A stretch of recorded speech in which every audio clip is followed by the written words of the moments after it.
Hai guys, yang lagi viral nih, 271 triliun. Kalian bisa bayangkan nggak, uang 271 triliun itu buat apa? Apakah bisa buat beli mobil desa, atau bisa buat beli handphone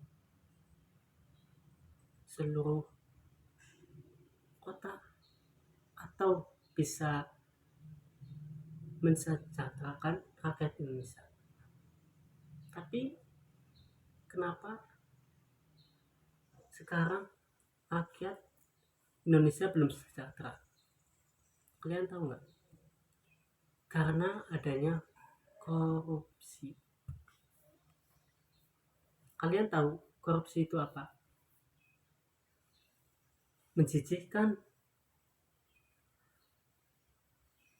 rakus, atau perbuatan setan. Di sini saya Muhammad Husseini dari Kode Ilmu Perikanan kampus Unul Purwokerto akan menjelaskan tentang korupsi. Menjelaskan 7 gaya korupsi. Yang pertama ada suap. Nah, suap itu memberikan atau menerima uang atau barang atau layanan sebagai imbalan untuk mempengaruhi keputusan. Yang kedua ada penggelapan atau pengalian uang aset milik publik atau organisasi untuk keuntungan pribadi atau kelompok dengan mengambil secara ilegal. Yang ketiga ada penipuan. Apa itu penipuan? Yaitu menggunakan kebohongan, manipulasi, atau pemalsuan dokumen untuk memperoleh keuntungan secara tidak sah. Dan yang keempat ada pemberian suap. Apa itu pemberian suap? Yaitu tindakan memberikan atau menerima suap dalam bentuk uang, barang, atau layanan untuk mempengaruhi keputusan. Dan yang kelima ada nepotisme, yaitu memberikan keuntungan atau posisi kepada keluarga atau teman tanpa mempertimbangkan kualifikasi atau merit. Yang keenam ada kronisme. Kronisme adalah memberikan keuntungan atau posisi kepada individu yang memiliki kekuasaan atau pengaruh tanpa mempertimbangkan kualifikasi atau merit. Yang terakhir ada pengancaman. Pengancaman adalah memaksa seseorang atau lembaga dengan ancaman atau tekanan untuk mendapatkan keuntungan atau layanan yang tidak pantas. Itu ada 7 gaya korupsi. Sedikit menambahkan